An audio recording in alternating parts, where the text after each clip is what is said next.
हाय दोस्तों, कैसे हैं आप सब। चलिए, उम्मीद करते हैं कि आप अच्छे होंगे। बाकी आपका फेस्टिवल का सीजन अच्छे से सेलिब्रेट हो रहा होगा। और चलिए, आज एक नए टर्म के तरफ मूव करते हैं, उसके बारे में डिस्कशन करते हैं। बहुत चर्चित टर्म है कम्युनलिज्म।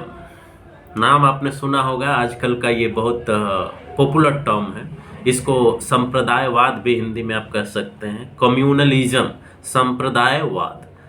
आपको ये बात समझ में आ रहा होगा, समुदाय। सबसे पहले समझिए, समुदाय एक वर्ड है, समुदाय। इसका इंग्लिश आप मीनिंग कर सकते हैं कम्युनिटी।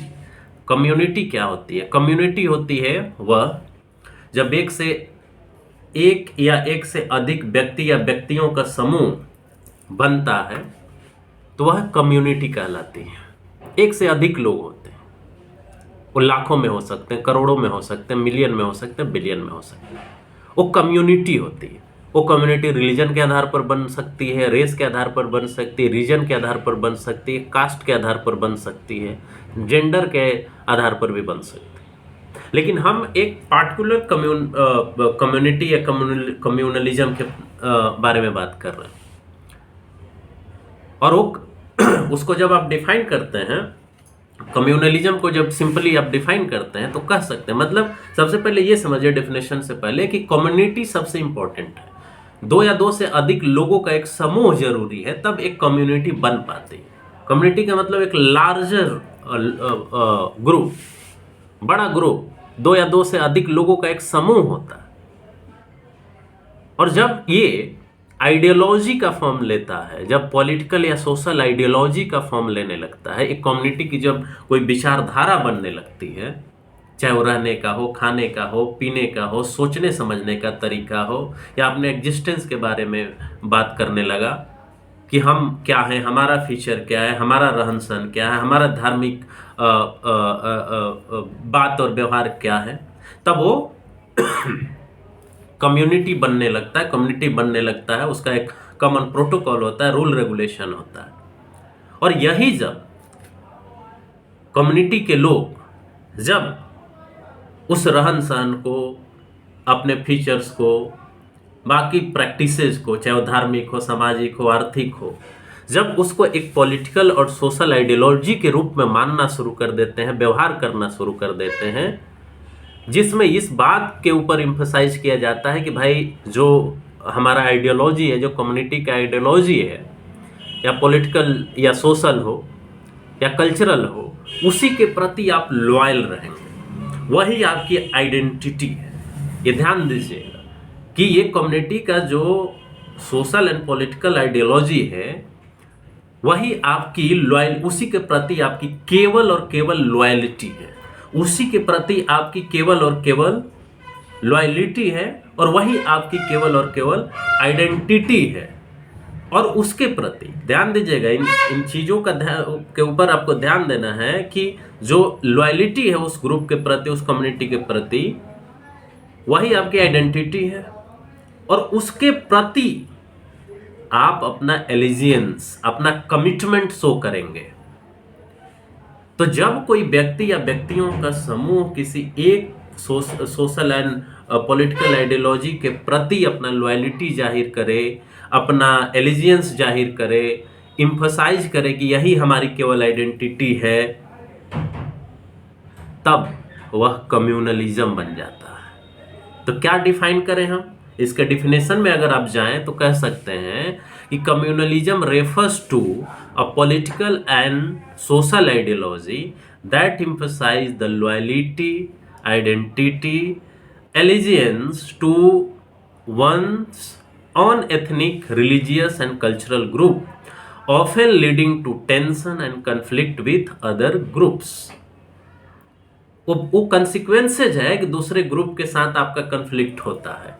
लेकिन जब आप किसी पॉलिटिकल और सोशल आइडियोलॉजी के आधार पर, चाहे वो रिलीजियस आइडियोलॉजी हो, रिलीजन पर आधारित हो, चाहे रेस पर आधारित हो, रीजन पर आधारित हो, अपने आप को लॉयल वो कराने लगते हैं कि वही हमारी लॉयलिटी है, उसी के प्रति एलिजियंस, और वही हमारी सुप्रीम आइडेंटिटी है, तो आप दूसरे से उसी आधार पर कन्फ्लिक्ट करना शुरू कर देते हैं, उससे क्लैश में आ जाते हैं कि हम ज़्यादा बेटर हैं, हम ज़्यादा अच्छे हैं, हमारी आइडेंटिटी इम्पोर्टेंट है, हमारी लॉयल्टी इम्पोर्टेंट है। जब ऊंच और नीच की बात उसमें होने लगती है, ऊंच नीच नहीं भी कहें कि मतलब सुपीरियरिटी इन्फीरियरिटी की बात होने लगती है कि हमारी कम्युनिटी, हमारा प्रैक्टिस, हमारा कल्चर, हमारा रिलीजन और बाकी का गलत, तब ये कम्युनलिज्म का रूप ले लेता है, एक डिवाइसिव आइडियोलॉजी का रूप ले लेता है, एक समाज में विभेद पैदा करने वाले आइडियोलॉजी का रूप ले लेता है। And it is typically characterized by क्या, बाय प्रमोटिंग कम्युनल इंटरेस्ट। तो इसकी विशेषता क्या बन जाती है? विशेषता ये हो जाती है कि ये धीरे धीरे क्या करता है कि कम्युनल इंटरेस्ट को जो है ना सबसे ऊपर रखने लगता है, बाकी समाज का जो इंटरेस्ट है उसको नहीं। हमारा जो कम्युनल, हमारे समूह का जो इंटरेस्ट है वही सबसे बड़ा इंटरेस्ट है, बाकी का इंटरेस्ट कुछ भी नहीं है। और इस तरह से सोसाइटी में अशांति उत्पन्न करने का प्रयास करता है, इनइक्वालिटी उत्पन्न करने का प्रयास करता है, कोशिश ये करता है कि जिसकी जितनी संख्या ज़्यादा है वह अपना विचार थोप सके। ये यूनिटी की बात नहीं करेगा, ह्यूमैनिटी की बात नहीं करेगा, सोशल हार्मनी की बात नहीं करेगा, बल्कि क्लैश एंड कन्फ्लिक्ट की बात करेगा, सुपीरियरिटी की बात करेगा, इन्फीरियरिटी की बात करेगा, ऊंच नीच की बात करना शुरू कर देगा। ये है communalism. Communalism is often associated with division based on religion और ethnicity and it can lead to social fragmentation, violence and break down of pluralistic societies. तो क्या होता है कि इसको जनरली एसोसिएट किया जाता है डिविजन्स के बेसिस पर, चाहे वो धर्म के आधार पर हो या एथनिसिटी के आधार पर हो। दूसरी बात कि ये कभी भी यूनिटी की बात नहीं करेगा, सोशल फ्रेगमेंटेशन की बात करेगा, हैट्रेड की बात करेगा, नफरत की बात करेगा, हिंसा की बात करेगा। और एक तरह से ये कभी भी प्लूरलिस्टिक सोसाइटी, मतलब डाइवर्स सोसाइटी, जो बहुत सारे सोसाइटी एक साथ मिल करके एक समाज बनाते हैं, जैसे इंडिया एक डाइवर्स सोसाइटी है, वैसे सोसाइटी की ये बात नहीं करेगा, बल्कि ये सर्वोच्चता की बात करेगा कि हम सर्वोच्च हैं, इसलिए ये देश हमारा होना चाहिए, हमारे नाम पर सब होना चाहिए, हर जगह पब्लिक प्लेसेज पर, ऑफिसेज में हमारे सिंबल्स लगे होने चाहिए, धार्मिक और सांस्कृतिक, ऐसी बातें करने लगता है। यूनिटी की बात नहीं करेगा, तोड़ने की बात करेगा, ब्रेक करने की बात करेगा। इसको हम लोग क्या कहते हैं? कम्युनलिज्म कहते हैं। इसके कुछ विशेषताएं होती हैं जिससे आप इसको पहचान सकते हैं, इसके कुछ फीचर्स होते हैं जिसके आधार पर आप पहचान सकते हैं कि कौन व्यक्ति जो विचारधारा वो बता रहा है कि वो कम्युनल है कि नॉन कम्युनल है, कम्युनल है कि सेकुलर है, यह भी आप कर सकते हैं। तो उसको पहचानना अगर हो तो कैसे आप पहचानेंगे? तो सबसे पहले अगर कोई व्यक्ति कम्युनल है तो वो सबसे इंपॉर्टेंट चीज के ऊपर एम्फसाइज जो करेगा कि ग्रुप लॉयलिटी। कोई एक ग्रुप है, वो धर्म के आधार पर हो सकता है, अगर इंडिया में कहेंगे तो कोई सिख भी हो सकता है, ईसाई भी हो सकता है, हिंदू भी हो सकता है, मुसलमान भी हो सकता है। तो सबसे पहले कहेगा कि नहीं, तुम्हारा हिंदू होना, मुसलमान होना, सिख होना ये इंपॉर्टेंट है, और उस ग्रुप के प्रति ही तुमको लॉयल रहना चाहिए, यही तुम्हारी नैतिकता है, यही देशभक्ति है, यही राष्ट्रवाद है। तो ये पहला फीचर होता है। वो हमेशा दो धर्मों के बीच में किसी को बेहतर कहने और किसी को खराब कहने की बात करेगा। तो ग्रुप लॉयलिटी की जहां बात आ जाती है, वहां पर ये पहला फीचर है जिसे पहचान आप कर सकते हैं कि ये व्यक्ति कम्युनल हो सकता है, ये आइडियोलॉजी कम्युनल हो सकता है। So communalism foster strong loyalty to a specific group usually based on religion, ethnicity और caste, with individual identify more strongly with their community than with broader national and social identities। इसमें casteism भी शामिल है। Caste based जो association बनते हैं, caste based जो ideologies हैं, वो भी एक तरह से कम्युनल आइडियोलॉजी हैं। वो बाकी लोगों से यूनिटी की बात नहीं करेगा, बल्कि अपने लोगों के अंदर ही केवल यूनिटी की बात करेगा, उसी आइडेंटिटी की बात करेगा। दूसरा, रिलीजियस एंड एथनिक पोलराइजेशन की अगर कोई बात करता है, मोबिलाइजेशन की बात करता है, तभी आपको यह समझना होगा कि यह कम्युनल आइडियोलॉजी है, कम्युनलिज्म आधारित ये विचारधारा है या विचार है। तो क्या होगा, रिलीजियस एंड एथनिक पोलराइजेशन की बात होगा। जैसे इंडिया में हम हिंदू हैं इसलिए किसी पार्टिकुलर पार्टी को ही केवल वोट करना चाहिए, ये क्या है, ये कम्युनल आइडियोलॉजी की विशेषता है, उसकी पहचान है। तो it tends to divide society along religious and ethnic lines, fostering us versus them mentality where different communities are seen as distinct, separate and often antagonistic. तो हम बनाम वे लोग की बात करेगा, इस मेंटालिटी से बात करेगा कि हम बिल्कुल अलग हैं, वो एकदम अलग हैं, हम दोनों एक हो ही नहीं सकते, हम लोग बिल्कुल डिस्टिंक्ट हैं, सेपरेट हैं, हम दोनों एक दूसरे के विरोधी हैं। इस तरह से मोबिलाइज करने की, पोलराइज करने की जो विचारधारा बात करती है या लोग बात करते हैं, उसको हम लोग कम्युनल कहते हैं, और यही है कम्युनलिज्म की दूसरी विशेषता। कॉन्फ्लिक्ट एंड टेंशन इसकी तीसरी विशेषता है। ये जनरली कभी भी शांति की बात नहीं करेगा, कभी भी सद्भाव की बात नहीं करेगा। 2 कम्युनिटी 3 कम्युनिटी के बीच में हमेशा बोलेगा कि नहीं, हमेशा कन्फ्लिक्ट रहा है, कभी हम सेम हो ही नहीं सकते, हम सेम किसी भी रूप में, किसी भी कैरेक्टरिस्टिक में हम सेम हो ही नहीं सकते, हमारी सेम फीलिंग नहीं हो सकती, हमारा रहन सहन नहीं हो सकता, हम बिल्कुल अलग हैं, किसी भी मुद्दे पर हम समान नहीं हो सकते, एक साथ नहीं बैठ सकते। कन्फ्लिक्ट एंड टेंशन इसकी तीसरी बहुत बड़ी विशेषता है। चौथा, पॉलिटिकल मैनिपुलेशन किया जाता है। पॉलिटिकल मैनिपुलेशन, आपके सारे मुद्दे को बैकग्राउंड में भेज दिया जाएगा और ये कहा जाएगा कि तुम्हारा धर्म ही, तुम्हारा जाति ही, तुम्हारा एथनिसिटी ही सबसे सर्वोच्च तुम्हारी आइडेंटिटी है, उसके अलावा तुम कुछ मत सोचो। जैसे यहाँ कहा जाता है, इलेक्शन में आप बखूबी देखते हैं ना कि जब आपके शिक्षा, स्वास्थ्य, रोजगार की बात होनी चाहिए तो आपका वोट किस आधार पर मांगा जाता है, हिंदू, मुस्लिम, जाति, धर्म, इस आधार पर। तो आपके पूरे उन सारे मुद्दे को निगलेक्ट कर दिया जाता है, खत्म कर दिया जाता है और आपके सामने रख दिया जाता है कि यही आपकी केवल आइडेंटिटी है, आप हिंदू हैं, आप हिंदू होकर केवल सोचिए, आप शिक्षा, स्वास्थ्य, रोजगार की बात ना करें। आप मुस्लिम हैं इसलिए खाली मुस्लिम होने की बात करें, शिक्षा, स्वास्थ्य, रोजगार, आपके बच्चे पढ़ रहे हैं नहीं पढ़ रहे हैं उसके बारे में बात ही नहीं करने की जरूरत है। ऐसे लोग जो बात करते हैं वो सांप्रदायिक होते हैं। कम्युनलिज्म उसी को कहते हैं। ये उसकी चौथी विशेषता है। आपकी एक ही आइडेंटिटी बताई जाएगी, आप हिंदू हैं या मुसलमान हैं या सिख हैं या ईसाई हैं, बस इतना ही सोचिए, इससे ज्यादा आप दिमाग मत लगाइए। मैनिपुलेट किया जाता है आपको सही चॉइस नहीं लेने दिया जाता। वोट कहां करना ये आप नहीं डिसाइड कर पाए, आप ना सोच पाए कि किसको वोट करना है, कौन सही है कौन गलत है, इस आधार पर सोचिए ही मत। आप केवल उस जाति, धर्म या एथनिसिटी, रेस के आधार पर ही सोचिए कि हम क्या हैं। मतलब एक तरफ से कह सकते हैं कि आप सेकुलर चीजों के बारे में ना सोचें, जो धर्म से न जुड़ा हुआ, जो जाति से न जुड़ा हुआ, जो क्षेत्र से न जुड़ा हुआ। तो कम्युनलिज्म का बहुत बड़ा दायरा है, डिफरेंट फॉर्म में होता है, ये बात आप ध्यान में रखिए। लेकिन हमेशा ये बात करेगा किस चीज का, कि आप दूसरे से अलग हैं, आपकी आइडेंटिटी अलग है, आपकी लॉयलिटी अलग होनी चाहिए। वो ये कोऑपरेशन नहीं करने देगा, यूनिटी नहीं स्थापित करने देगा।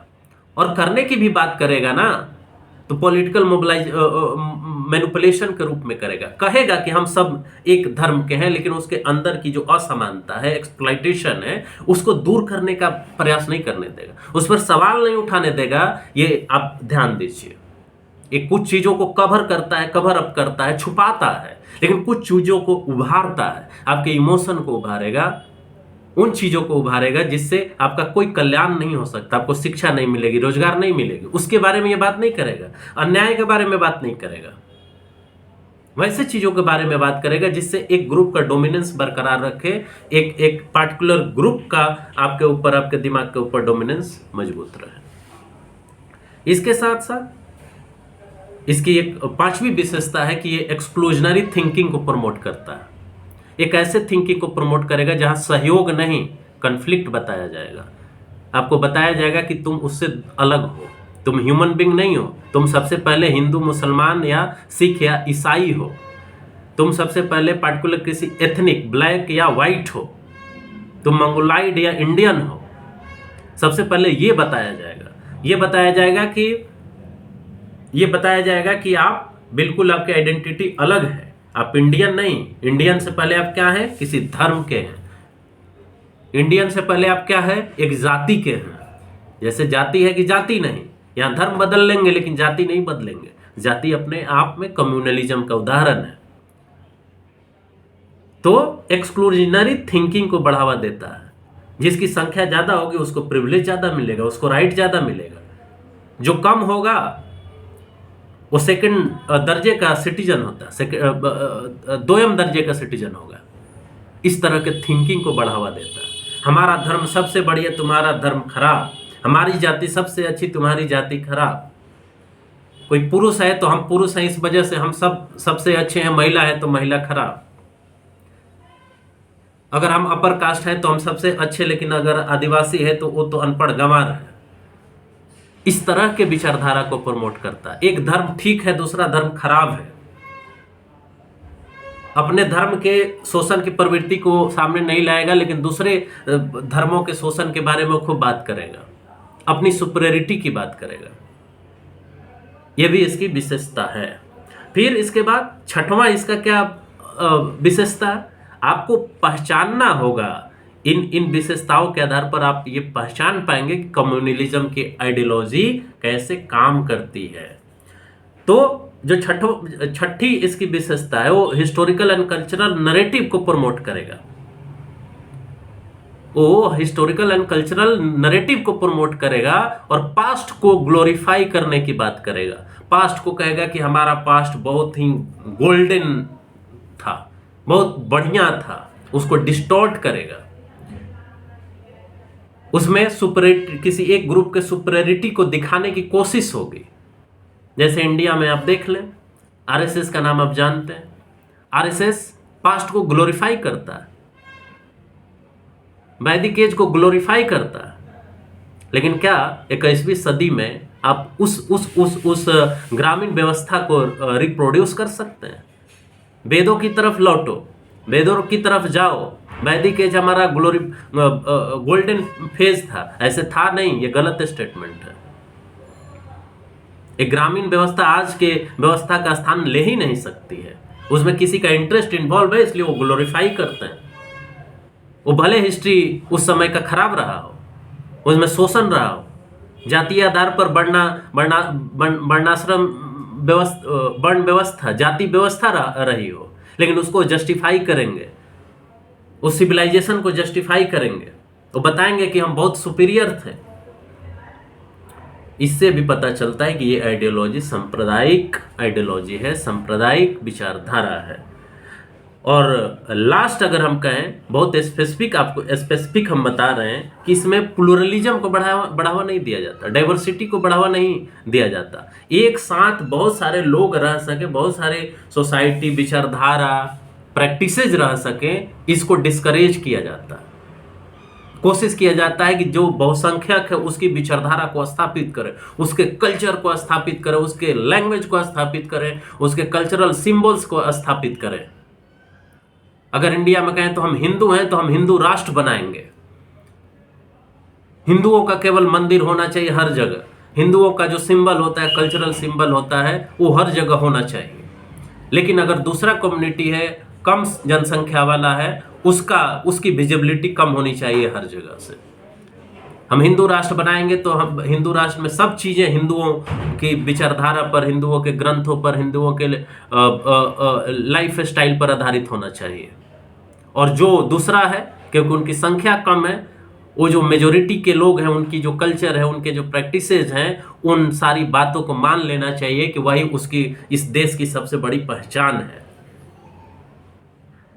समझने का प्रयास करिए। इसीलिए कहा जाता है कि ऐसी विचारधारा हमेशा डाइवर्सिटी के खिलाफ होती है। संविधान में जो अधिकार आपके यहाँ दिए हुए हैं, चाहे और भी कहीं दिए हुए हैं, उसके खिलाफ होती है। वो एक कम्युनिटी को प्रमोट करेगी, दूसरे को डिस्करेज करेगी। वो कोशिश करेगी कि रोजगार में, शिक्षा में, हेल्थ में उन लोगों को कोई बहुत बड़ा स्कोप ना मिले, उनको ज़्यादा प्रोटेक्शन ना मिले, उनके लिए स्कॉलरशिप न चले।